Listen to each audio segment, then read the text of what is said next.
are now listening to the Come to the Table podcast with your host, Sean McCoy, where each week he invites a guest and welcomes them to the table to discuss any and all topics. First and foremost, Christians are called to love all people, and one of the best ways to love them is to sit down, talk with them, and listen to what they have to say. Thank you so much for joining us on this journey. All right, welcome to episode 1, the origin episode of the Come to the Table podcast. I'm Sean McCoy, your host, and today we're going to set that table and figure out what it is exactly that we're doing and why we're here. And so this is a personal quest that God has put on my heart, looking out into the world and seeing what's been going on and how not only that Christians are acting, but how people are looking at how Christians are acting and how life is happening all around us, and whether or not, to be fair, are we acting like we should? What is the answer to these questions, and why? And I don't believe that just the division and arguing on each side is the answer. And see, so many times comment strings on social media, which is a huge prevalence, a huge part of our society right now. These comment wars of people that don't know each other through keyboards and just lofting things back and forth with no real relationship happening, furthering those divisions. Just, and to be fair, just are setting on my heart in such a way that I felt there was something we needed to do about it. How do we look at issues like politics and race and sexuality and just suffering, addiction, just differences of opinion, and how we're handling that just as a society? And then, of course, how are we handling it as Christians? What are we doing and how are we handling those things? And that I feel like a lot of times that we're portrayed in such a poor way, and rightfully so, in how we're doing these things. And so the idea is to bring people to a table. There's a song, a Christian song right now that I love, and it talks about coming to the table. And it's more around the idea that anybody's welcome into the faith. And so building upon that and talking to people that I know, that I confide in from a spiritual standpoint, that, hey, we need to have some sort of way to bring people to the proverbial table and the literal table and say, let me hear what you have to say. Let's have a conversation. You're transgender, you're gay, you are this way politically, or just whatever life has thrown your way. How do we handle this situation? How do we handle this generically? And here's the thing, folks, I am not an expert. I'm not a biblical expert. I'm not an expert on anything. I don't have multiple PhDs. I just have what I've lived so far. So this is not some highly intellectual thing that's set about based on some years and years of study.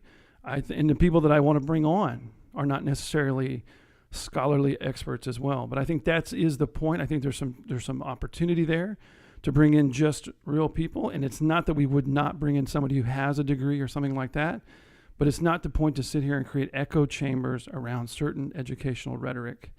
It's about talking to somebody that you could literally be standing next to at the line at the store. And if we can somehow create an opportunity for you to reach across that aisle and have a conversation with them around something that they may be doing or who they are, and do so in a way that's constructive and open and honest, and everybody's allowed to be honest in their own way, then I think that's going to do us a whole heck of a lot more good as a society and as a culture and as people. And of course, at our core, for me, as a Christian, what we're called to do. Because as I read, we're not called to hate. And there's a lot of hate out there. And to be fair with you, I want to do what I can to make it go away. And I think there's a lot of people that feel that way. And just as we started this show, I've seen a lot of that too. There's a lot of people that want this same thing. They want to talk about, they want an opportunity to have a conversation around these things. And so to that, at the same time, while I'm bringing on guests, in this need to look at the proverbial plank in my own eye and even see where I personally struggle, where my misunderstandings or where I may misrepresent certain things, I feel the need not only to have guests as a foil and guests as somebody to talk to, but also there's a friend of mine, Doug Robinson, who I trust a whole lot and who I've talked to about this from the beginning in terms of this idea, who's a pastor friend of mine and who is somebody that I trust to also be a foil for me personally.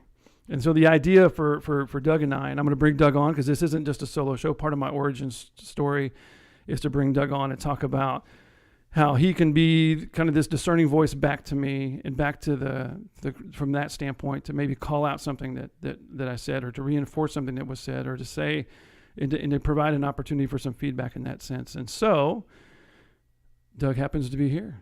Hello. Hello, Mr. Doug. How are you? I'm good, man. How are you? So your mission, should you so choose it, would be to kind of help me as this journey progresses, and we bring guests on, which means we have to have at least one listener. So I appreciate that. I'm honored to be the first listener. the first listener, and the first subscriber, and all that other good stuff. And so my request or my ask to you is if you'd be willing to come in after 5 or 6 shows or whatever, and having listened to what we've talked about, and kind of come in and give some feedback and talk about it from that standpoint, and say, and just reinforce or question or just have another conversation around that.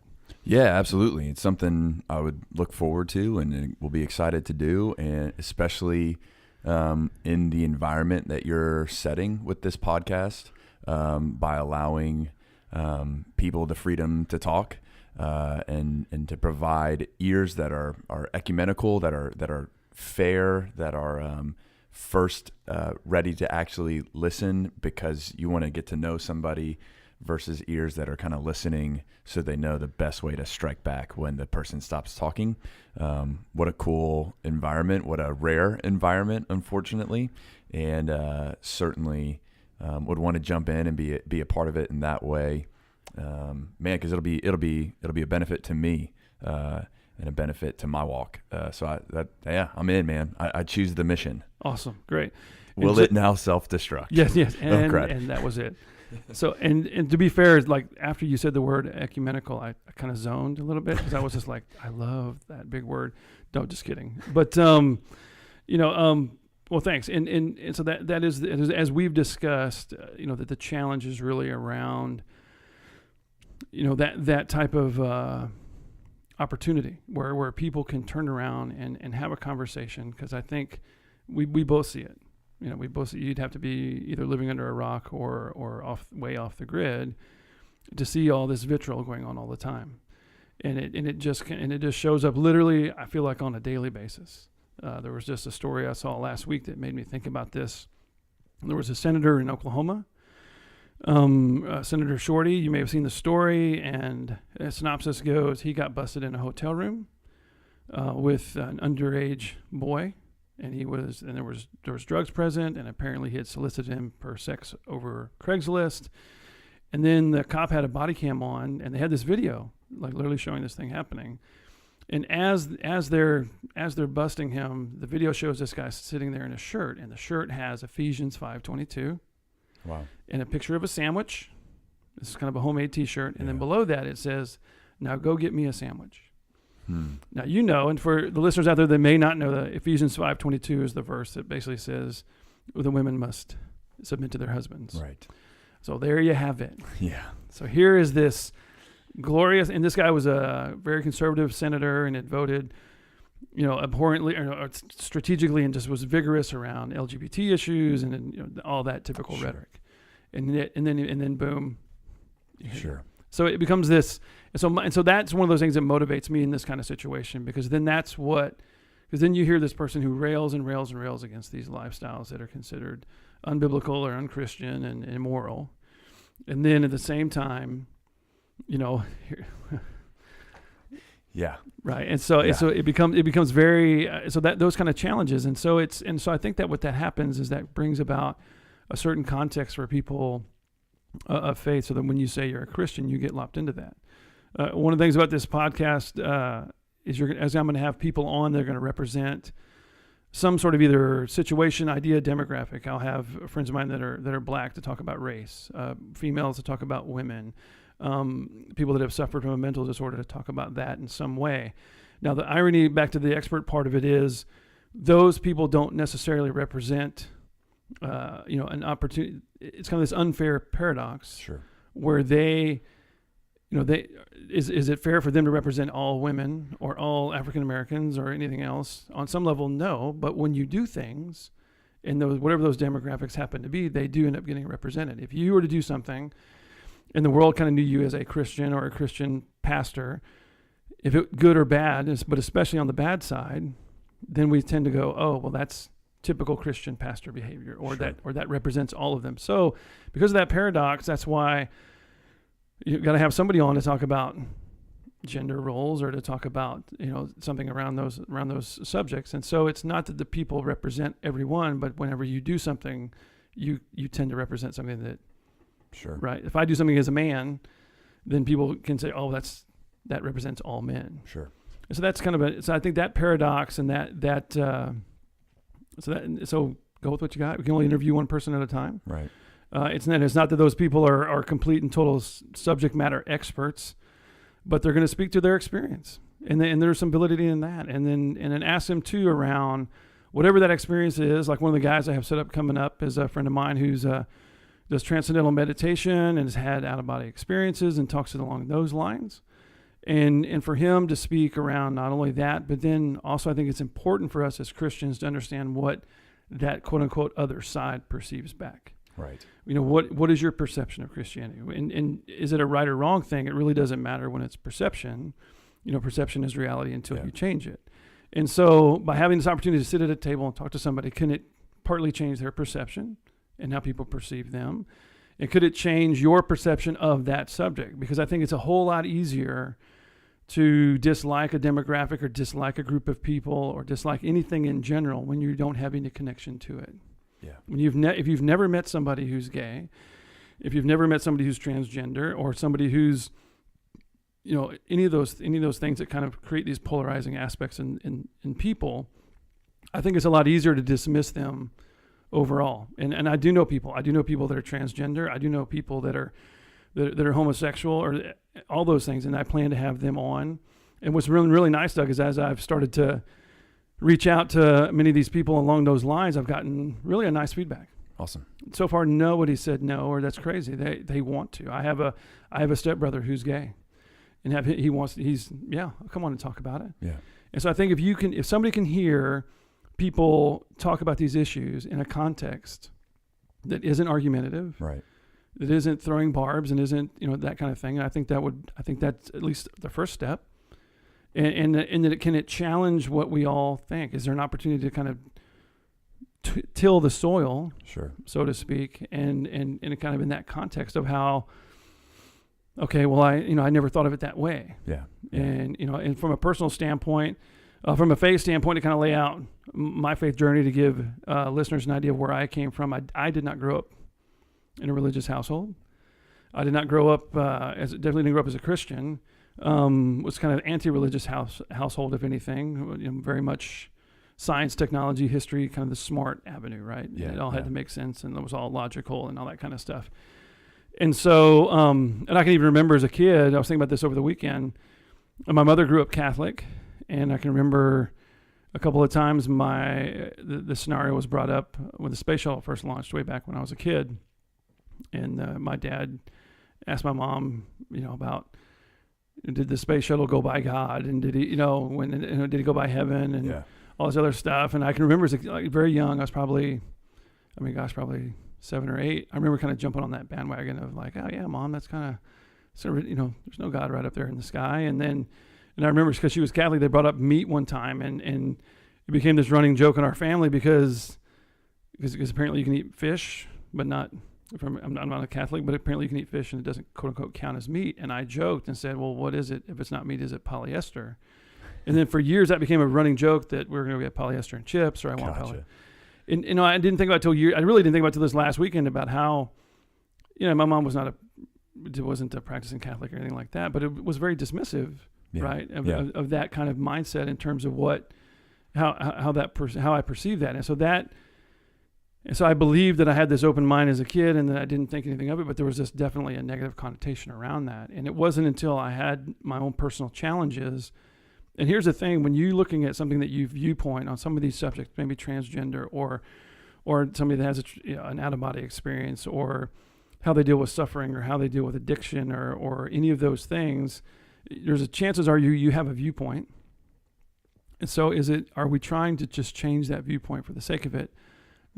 No, but it's definitely, can you listen to somebody else's story, and can that somehow or possibly bring about a different perspective for you that truly may require a bit of a change, and it should challenge. Sure. You should have kind of it should, and that there's some discomfort in that, and it should be a little bit uncomfortable. Lots of things are uncomfortable. I think that's part of we try to find that comfort zone. And if I'm comfortable over here and just saying, well, homosexuality is bad, and so anybody that's homosexual is bad, and God's against it, so that's just, I'm good. I can stay in my lane. Yeah. And I'm comfortable with that. And so without having any other kind of thought process on it, it becomes very easy to do that, except when you understand you're talking about people. And I had this conversation over the weekend around that, not to dive into that one, but, in terms of, that's always a big one, especially inside the church, of somebody being gay. And the point that I was making was, and we'll talk about this on that when we go to talk about this subject, but around, sexuality in general. There's standards per hetero and homosexuality. Sure. It's not just one or the other. Correct. And so how different, and they are looked at differently, are treated differently, and that's more of a human thing than it is, as I feel, a biblical thing. But and then how does our faith translate into society? Right. Into the modern society that we have. How do you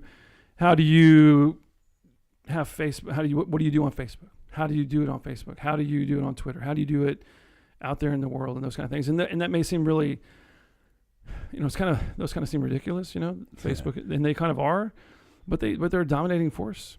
Absolutely. Right now. And the way that Facebook and social media have such an impact now on everything, church growth, any kind of growth, products, services, all these stuff. People use social media in such a way to promote what they're doing and who they are, and it's a way to inform, right? So it's a medium that you can't ignore. But man, you start going through in the negativity, and that negativity is easy. But then I'm also a believer that without some other voice, the negativity reigns, and silence is a communication as well. And if you're not speaking about certain things, or if there's not another opportunity for a conversation to happen, then you think that's the only conversation that's happening, is that one over here. And typically, if you let those things kind of go, it tends to be that caustic conflict. Everybody's conflicting and arguing, and what about this? And then somebody's throwing out a Bible verse, and then they're telling them how stupid they are for believing in God, and you're a sheep. Oh yeah, well you're, blah blah. And then nothing. Right? Yeah. It's just, now we're just divided. And so absolutely. So would you say, from your end of it, from a pastoral standpoint, challenges with social media, challenges with public perception, is that?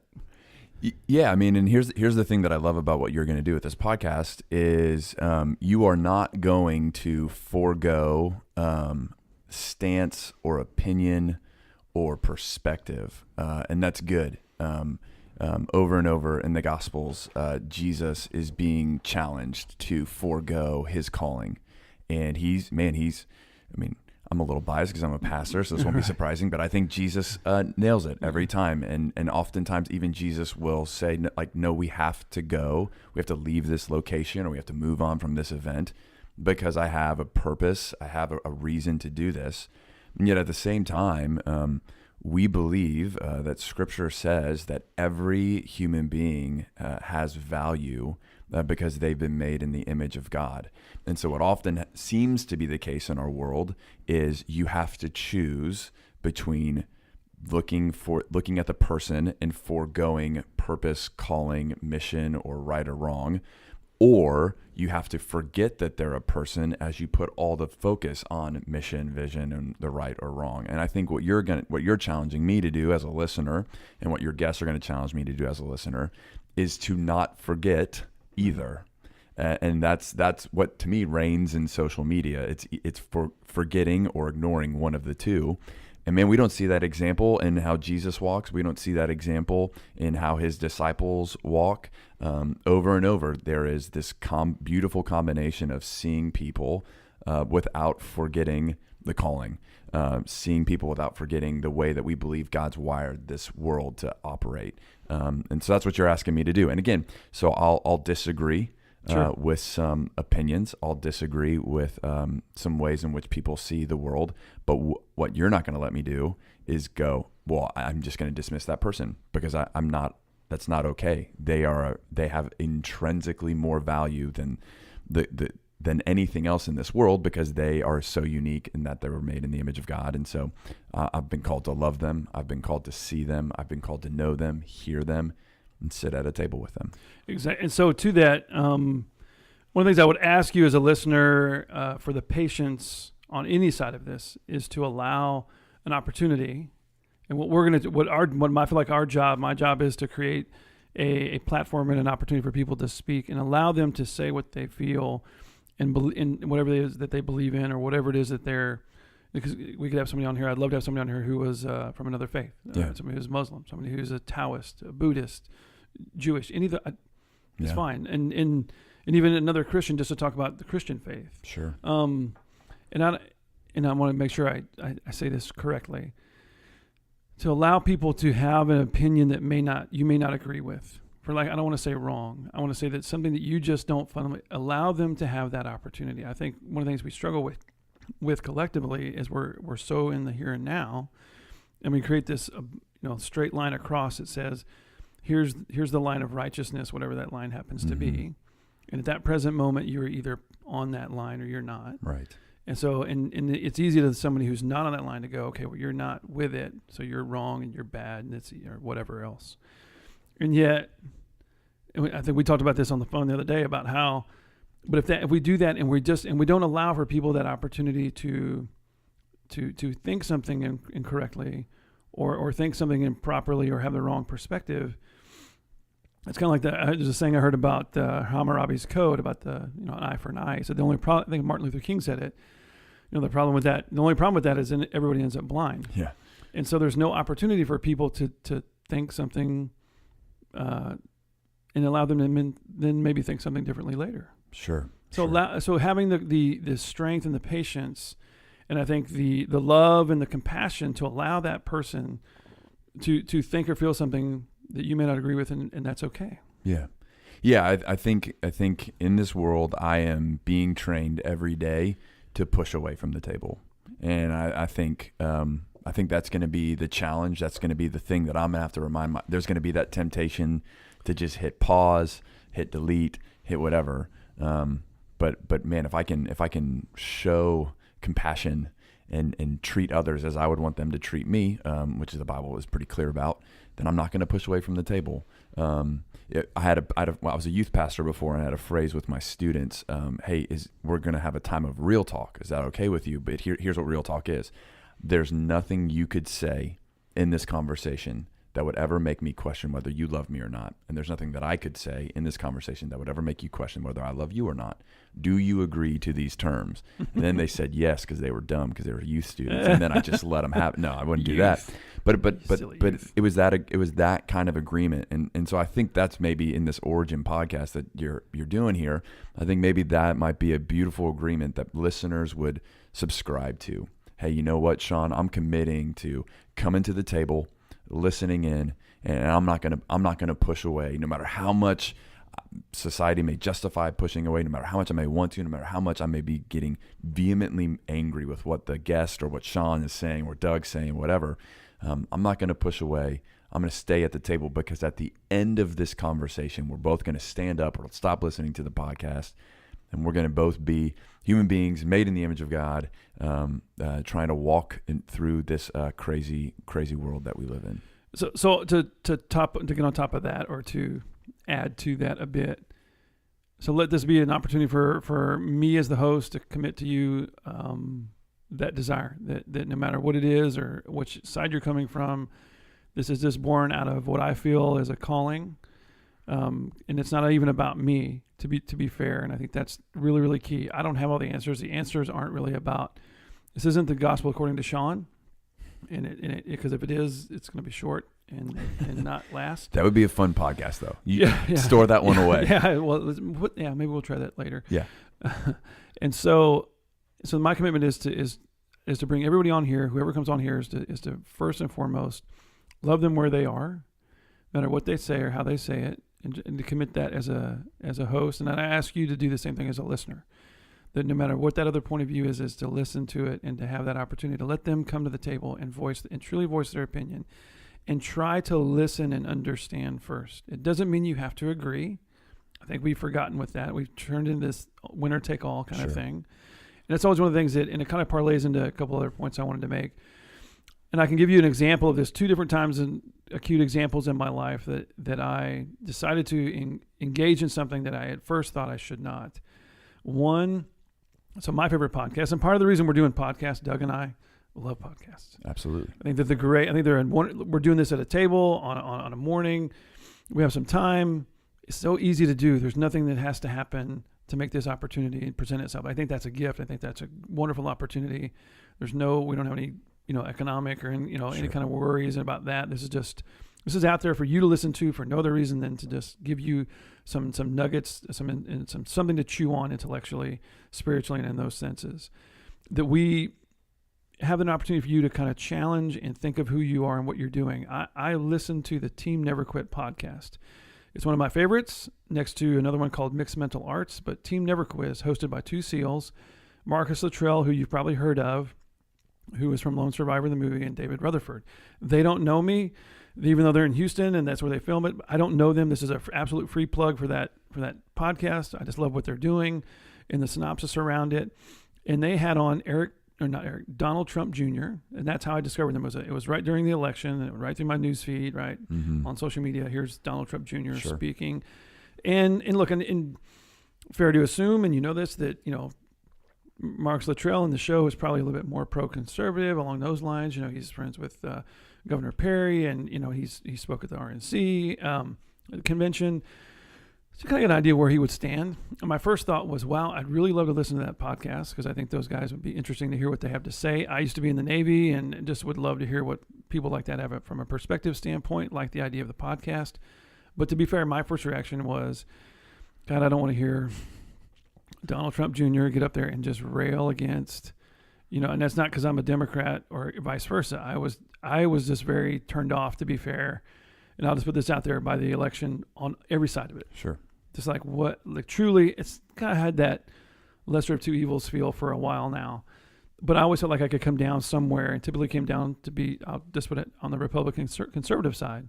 But this time I just, it was literally like, I wasn't just a lesser, I couldn't choose either one. And the last thing I want to do was hear him get up there and just repeat all the stuff that you keep hearing. Mm-hmm. I thought, but then I had this other experience, which is the other one, which is years ago I read the autobiography of Malcolm X. Okay. Most difficult read I ever had. Have you read that book? I have not. No. So if you've read it as a white male, to be fair, it was the most difficult book I ever read, because especially in the beginning, because there were a lot of things that he talked about and a lot of perspectives that he laid out that I did not agree with. Yeah. In terms of all this and all that and white this and white. I just did not agree with those sentiments, and was very tempted at many times during the book to literally just throw it and be like, to heck with that, to heck with you. That's not true. Yeah. But, stay the course, listen, and give it its just due. And I will say that it ended up with me having an appreciation for Malcolm X at the end of it, on a personal level. He's one of the few people that I've never met that I respect and would have liked to have met. Yeah. So that's all I'll say about that, in terms of, because I don't want to blow part of the book, because I think there's a lot of truth to that book, and I think it's worth your time, even if it's difficult. But it was difficult, and that's my point, to get through it. But there was a reward at the end. Yeah. In a sense. Well, same. So then I got to listen to the podcast. And here's Donald Trump Jr. and it wasn't what I thought. Right. I mean, in terms of his perspective, in terms of what they talked about. Of course, there's some political parts of it, and he was obviously, a proponent of his father. Sure. And rightfully so. But he told some stories that I thought really surprised me. He told a story about how his dad made him work landscaping one summer at his hotel. And I thought, I would have assumed wrongly that Donald Trump Jr. had never lifted anything besides a gold spoon in his life, not even a silver one. Right. And probably had somebody help him put it in his mouth. Right. Yeah. And been told how wonderful he is and never had to do anything in his entire life. So that started to change a bit of the perspective. But if I had not listened and I had not taken the time to give it its just due and allow for it to truly prove itself out, instead of just assuming, I would have never caught that. Now, that doesn't mean that everything is going to be some new and enlightening thing that you didn't think so. Sometimes there may be things that are exactly what you think they are. But I think it's important to sit there and go through it and not just assume because somebody comes on who's homosexual that they're going to say this, or somebody who's Muslim is going to say this, or even who's a Christian is going to say this. There's so many differing it may be the norm, but it may not. Yeah. So allowing the opportunity for that to exist and create an opportunity for people to come out and just speak, and that to it too. We have an email, the come to the table podcast @gmail.com. If you find yourself kind of like, look, I'd love to come on and talk about this as we start to go through this, or you just want to make comments, or you want to have anything, I want to hear from you. I want to be able to listen and hear what it's meant to you. Do you think I'm absolutely out of my mind, crazy, I'm a heretic or whatever? I really don't care. I want to hear and listen, because that is important to listen to. If you really think that what we're doing is absolutely terrible, and I want to know why. Help me understand. Be as polite as you can. Sure. And I'm going to not respond emotionally as much as I can. Yeah. Not that I don't get emotional, or not Sure. that and if I do, I'm going to try to back off and come back. But if we don't have that conversation and we just create division because we disagree, then we have that division and it stays there. Right. And I think that because when we come together, in the lieu of where so Doug and I were in Houston, down in Texas, and you may have seen recently the flood with Harvey and the way that came about, and there's some stuff that around that it was one of the most profound things I ever experienced. Yeah. And one of the biggest reasons why was you saw people coming together and they did not care. Right. If you believed in transcendental meditation, or if that person was a Democrat, or Right. who they may or may not have voted for, or what their sexual orientation was, Right. or anything about them. And we live in a place, and I'm very proud about this too. I think this is a great place for this podcast. Houston is the most ethnically diverse city in the country, and Doug and I live in Fort Bend County, and it is the most ethnically diverse county in the country, and I'm proud of that. Yeah. Right now, where we sit today, folks, you probably have a 10-minute drive to one of the largest Buddhist temples you'll ever see. And one of the largest, I think it's the largest Hindu temple in the country. It's right down here, not 10 minutes, not even 5 minutes from you and I. Yeah. Where we sit right now. There's synagogues, there's mosques, and there's Christian churches as far as you can see. Yeah. And we're all sitting in here in this short, and it's all representational of the populace that's here. It's all part of who we are, and I believe this is a great example, our county and our city, of people of differing opinions who do cohabitate on a regular basis. And there's no, I don't remember the last time I heard somebody having their house vandalized because they were, from India, or because they were Hindu, or because they weren't Hindu, or because they were, or whatnot. And so I think this is a great place for that. Yeah. And what allows us to do that and allows us to have that. So there's all kinds of opportunities here to talk about those kinds of things, and people to live and listen and learn from each other. And I think the big part of that is why I think one of the big opportunities around that as well is the fact that there's respect and there's things of that nature, but there's a socioeconomic aspect of it. Sure. We're very fortunate to live in a place that people have done very well. So people aren't clamoring for jobs, and people aren't, there's some issues around that, but it allows for people to see what is potentially there as a group. That it can be homogeneous even though the parts are different. It's like gumbo. Boom. Who doesn't love gumbo? Well, I'm sure there are some people. Right. Well, yeah. Well, they're welcome at the table. Yeah, too. they're still Barely. Well, yeah. If you have to try it first, but yeah. So so gumbo, and things about gumbo is it's got, what really makes it wonderful is this just all these different things. Yeah. Right. Yeah. And so I look at this as kind of like that, and so we want to have this table full of this. We don't want to create an echo chamber. Yeah.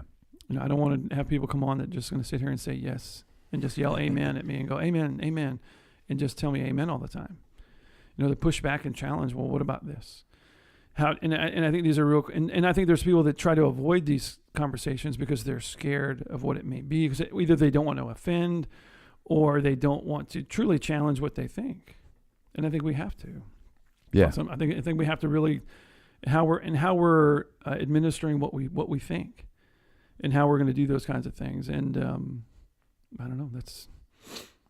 Yeah, man. Like I said, I'm excited to be the first listener. I'm excited to jump in every once in a while and join in at the table, and really just feel like I don't think it's on accident that God's kind of leading you to start this thing at this time and in this way. I think it's going to be a real positive thing that hopefully then generates more conversations around other tables, which generates more conversations around other tables as well.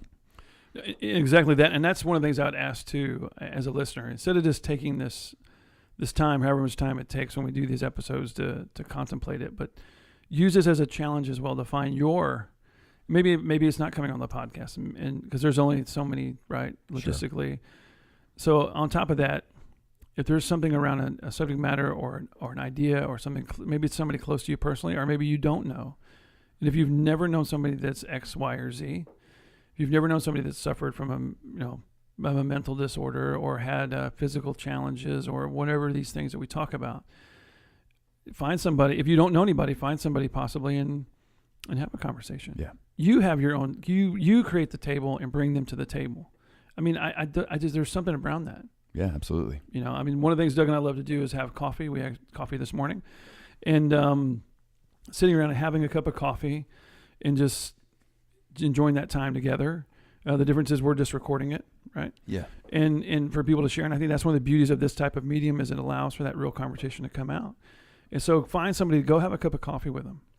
Go break bread with them. Mm-hmm. I mean, I think that's one of my favorite things to do. Yeah, absolutely. Because you do get a chance to really know that person. I do it from a business side. I'd rather sit and have a cup of coffee with somebody to get to know them and learn from them, because then and if you've seen that, so if that makes sense to you, even from a practical standpoint, even a pragmatic standpoint, well, where in business or in life in general, I would venture a guess that most people have to engage with other people in some context somewhere, and it's usually enriched, or the success of it or the depth of it is usually a derivative of how intense that relationship is. Yeah.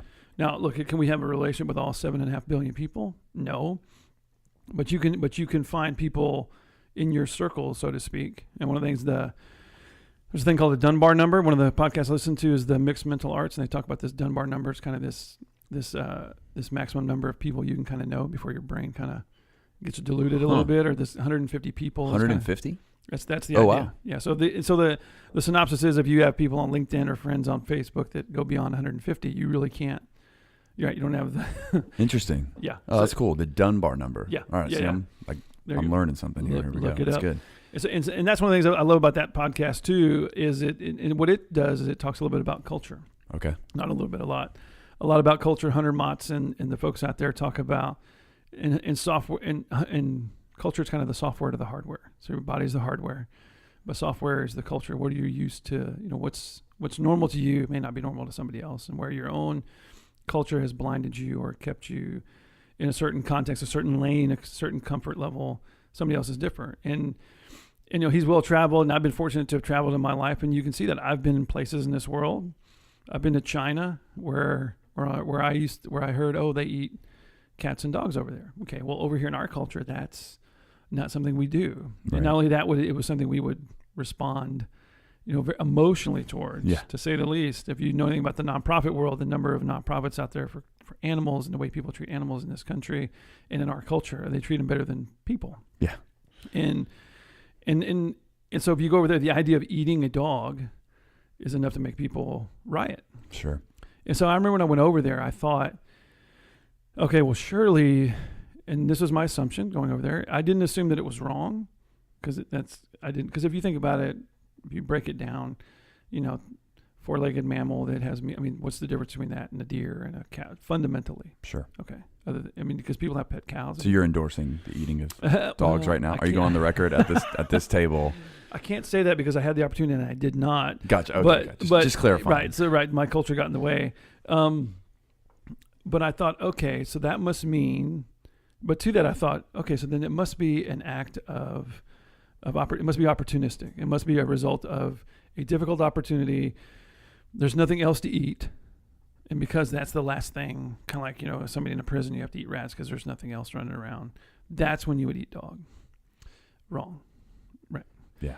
So we were in Daqing, and Daqing is a city up in the northeast corner of China. It's kind of their Beaumont, their Spindletop. For all you that may or may not know the oil and gas industry, so Spindletop is kind of the epicenter of our oil discovery, oil boom. It's the origin. There's some other wells. I think it was in Pennsylvania, the first one, but that's really where it all kind of went. Yay! And Spindletop is this quintessential, where it all began. Gotcha. Or at least the credit is given. So Daqing is their, is their version of that. It is their epicenter for the oil and gas industry and how all it's done. And so we were there visiting because I was a global sales manager for a company at the time, and was there doing business. And we went to lunch. It's a big production, and the way they do it is which again is opposite of us. The customer takes you out instead of you taking the customer out, and they are extremely gracious hosts. Yeah, very, very gracious. And we went to this restaurant, top restaurant in Daqing, and they have these big lazy Susans, and there's usually about 12 or 14 people around the table. Prophetic, right? There you go. And that's where you go, because you sit around and create relationships, and you eat and you enjoy and you discuss and all this other good stuff. So what they do is you don't order the food. They just start putting the food on the lazy Susan, and they just start spinning it around. And it's an entire fish. It's some sort of bird. It's every part of the bird except the feathers, or it's some dish. And if the dish looks like it's light and cool and kind of easy, it's usually fire hot. And this everything's kind of the opposite. And so they're spinning around, and there was this dish with peppers and stuff, and looked like chopped beef. And what you do, and what I try to do, even though I'm a very picky eater, is I try to at least eat it. And you're usually there with a buddy, and we would kind of look, and he would try, and then he'd kind of look and give you either the, maybe it might be, or oh my God, don't. Yeah, run. Kind of like look to the side and kind of fake like you didn't see it, and then go to the next one. So you're playing off your buddy, and you're helping that way. Well, this one was coming around, and our interpreter guy, my buddy Zandong, who's a professor at Tsinghua University there in Beijing, was our translator, and he worked for us. And he asked me, he's like, "Do you know what that is?" And of course, I'm like, "It all looks this, unless it has the body, sure, like the fish or the poultry. Well, I don't. It's just meat." Yeah. And so he told me it was dog, and then it was the only time, because I tried to be very, sure, try to whatever, kind of go with the traditions. Not that you're compromising what you think, but you're just when in Rome. Yeah. But I was like, ooh, yeah. If you hadn't have told me, and that's not to say there wasn't some other times I probably did eat who knows what, because I didn't know, because ignorance is bliss. But it was that. But once I knew, I couldn't. Yeah. I couldn't. Yeah. Then. No. So it's. But again, that over there though, those guys, they're lopping it up. I mean, it's like no big deal to them. And so, but I think where the disconnect happens is that I tell that story here in the States, and literally 99% of the time, people are just like, "Oh no." Yeah. No.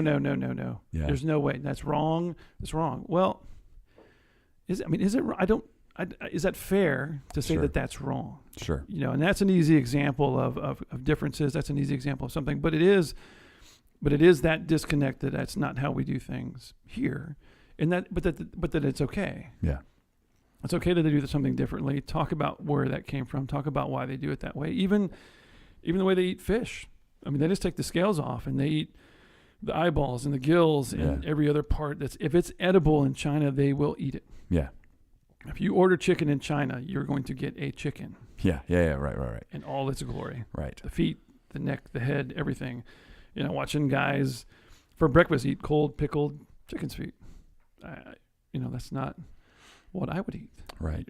But it doesn't make it bad. So if that type of stuff relates to you a bit, if that makes sense to you, if the opportunity to at least come to the table and let somebody eat whatever they want to eat, if you can do that, if you can parlay that a little bit into the idea of letting somebody have a feeling, or that they're dealing with something, or that they have an opinion on something, or an experience, because a lot of times it's not just opinions, right? Sometimes, people's life experience is relative to a certain thing, like race, sexuality, anything of any of those cultural aspects, and where they've come down to allow them the opportunity to honor their feelings and honor their experiences without just condemning them. Mm-hmm. I think is the first step. Yeah, because I think that's what happens, and so it's easy to dismiss them, and by doing so, you limit your ability to understand, or at least to have a relationship. Sure. And especially, I think, from a Christian standpoint, here's your first chance to call me to the carpet. I just feel like that's not what we're told to do. Yeah. Yeah, no, there are multiple stories of Jesus at a table, and almost always, I think, there are sinners and saints around the table. There are differing opinions. Later on, there's a great story of two kind of varsity level Christians, if you will, Peter and Paul, and Paul's getting on to Peter because Peter has excluded from the table different groups of people with different backgrounds. And so, again, there's certainly a very strong opinion of mission and truth and purpose, but somehow it doesn't equate to what it seems to equate to in 2017. And there's all kinds of people around the table who feel welcome. And again, some of them are loving what Jesus is saying, and some of them want to crucify him for it, Right. and they do. But Jesus doesn't kick him away. He challenges them. He looks them in the eye. He talks to them. He sees them, and that's I'm excited about this podcast, kind of doing the same thing. Well, that's the hope. And so if we're not doing that, then I need you to call us to the carpet as well, and not just Doug. And the idea again is to have Doug come on, maybe after every 5 or 6 episodes, however many episodes, and kind of as a gut check or kind of a, hey, well, what do you think so far? And not that Doug is the deciding factor of all get out. Please no. Please no. Well, wait till we hear what Doug has to say about this. Yeah. It's more of for I guess for the show / me to kind of have that opportunity to look back and see what was this just where things have gone. Yeah. And because I don't know where they're going to go. I have no idea. Yeah. I mean, this has really become big on my heart to do this, and I as I mentioned, the people that I've reached out to so far, it's gotten a very strong response in a positive way. Yeah. People who have every reason in the world to say, I ain't going on the show talk about Jesus. Right. Because I'm not apologetic for who I am, and I'm not going to apologize for believing what I believe in. I'll be more than happy to discuss it, but I'm also not going to ask somebody else to apologize for what they believe. And so if we can start there, then let's have a conversation around the table and go from there. And it's not that you can't challenge or I just think challenging for the sake of it. And that's what I see a lot, even when people try to create opportunities to talk about these things. It's like, here's the Republican conservative over here, and here's the Democrat. And then they just war words, and then, well, what about Clinton this? And what about when Donald Trump this? And then it's, what about President Clinton that? Or what about George W? And, oh my gosh, Republicans voted for this. And then, and I hear that, and we see that all the time. And I'm like, either you're in one camp or the other, and you're just shaking your pom-pom. Yeah. But nothing is, and it's just, right. There's no fruit. There's no fruit. Exactly. No fruit. That's my favorite Bible verse is the fruits of the Spirit. There's definitely no love there. No. There's no self-control. Yeah. And look, guys, don't misunderstand. I was joking with Doug this morning. My self-control this morning was a little bit out of whack. Monday morning that didn't go very well. Yeah. For all kinds of reasons. And my self-control was out there, and even there's some other stuff that was out there. And luckily it was my wife's turn to tell me to kind of get back in the center. And, then I help her in that kind of stuff. And so it's about that as well. We are not experts. I don't even know what that word, I know what that word is supposed to mean. I just haven't seen a lot of it. Sure. Even if you are, well, then does that mean that what they say is the gospel and it just is? And oh my gosh, if they say it has to be true. That's not true either. I haven't seen that. Yeah. But let's sit around and just have a conversation to show Absolutely. that we're people that you otherwise think are not, or if that's the only rhetoric you hear, those people throwing back and forth, or somebody gets on TV and starts railing against a certain, for whatever reason, either way. It may be entertaining and it may draw viewers to a television on the high level, but it's not really, there's nothing being done. Yeah. And there's nothing being accomplished. And so if we can get out there and create an opportunity for people to have a place to listen and have a place to challenge themselves and do so almost in an environment as well that's not requiring them to be out in the public, right? You may be listening to this as you're working out. I listen to a lot of this when I train. I've done an ultra marathon and a half marathon, and so I'd spend a lot of time. And so there's in that reflective time period. That's when I listen to a lot of these podcasts. Yeah. It gives me a chance. It's just me on a track somewhere, Right. or you in your car. If you're listening to this right now and it's just you by yourself, great. Use this as a time to be introspective and truly, ask yourself, if you came to the table, who could you come to the table with? And if you couldn't have a conversation with that person, maybe ask yourself why. Yeah. Why couldn't you? Because you should. And if not, then we're just have this. And do you truly want? I don't know. This guy. Maybe they do. Maybe there's this. I want to win. I want to be right. I want to be right over you. And this is Okay. I would ask you to ask yourself why you want that as well. What is that going to accomplish? Because it's like when I've seen this now, especially in the last 16 years, politically speaking. So one Republican wins or Democrat wins, and we've had each of that over the last 16 years as I started to really get into politics after I got out of the Navy in 98. Okay, well, All right, well, the other side's still there. 63 million people voted for Donald Trump, and 4 million did not, or whatever it was. Those 64 million people are still our fellow Americans, still part of this country, they're still there. No matter who wins or loses, it just means you're in charge. But what do you do about those other 64 million that really, really didn't want you to be part of it? Yeah. Right? Yeah. And vice versa. It's just because it's like this winner, well, I get to win and now I get to dominate. Right. And now my way is the way, and your way. Well, then it just flips the next time, and it just feels like it just doesn't do anything to allow for that. Absolutely. I don't know. So that's okay. So that makes sense. Hopefully we've either lost you or we've set the table properly. And so to that, as we close out, one of the things that's important to Doug and I think is very important. I want to pray.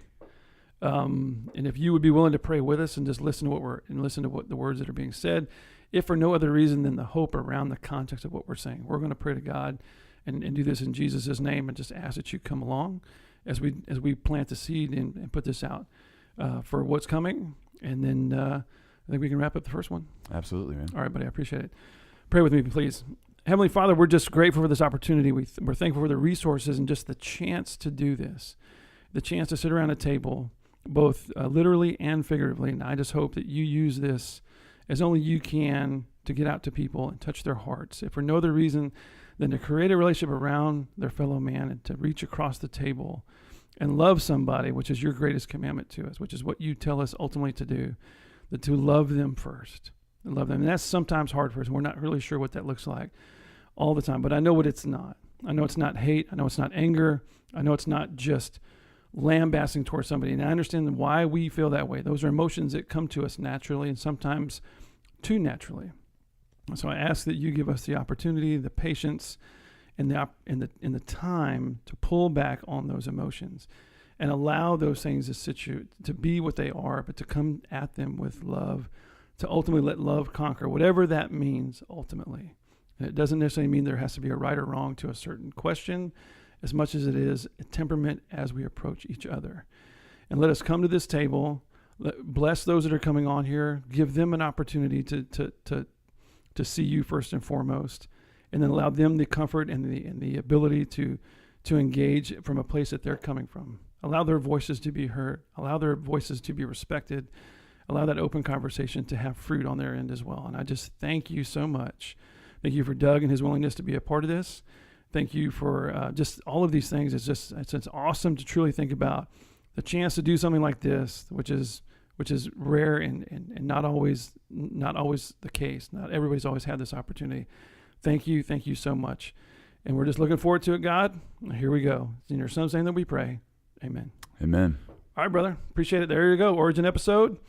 Subscribe. Look, there's the email. It's all in the notes.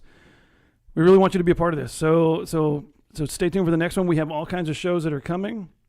Kind of give you an idea. Like I said, we're going to talk about race, addiction, science and culture, women, transgender, homosexuality, I said out of body experiences, and work faith balance. Somebody who's been convicted, somebody who's been in the prison system, so all kinds of suffering. I mean, we could go on and on about suffering in all the different ways, and how you deal with that, and what that means, and how all that plays out. Parenting, economic status, all these different things. There's so much out there we can talk about, and we want to talk about all of it. So give us that shot, and if we're doing our job right, stick around, subscribe, contact us, rate us, all that good stuff. And I just hope that it listens. I hope that it does something for you. I know it's been amazing for us. All right. Doug, thanks, buddy. Anytime, man. All right, man. We'll see you. Thanks, and God bless. Thank you so much for listening to the Come to the Table podcast. As always, we hope our conversations inspire you to invite someone you know and love to the table to have an open, loving, and respectful discussion, maybe even a difficult one. If that happens, we'd be honored if you would contact us about it so we could share it. Thanks again. And God bless everyone.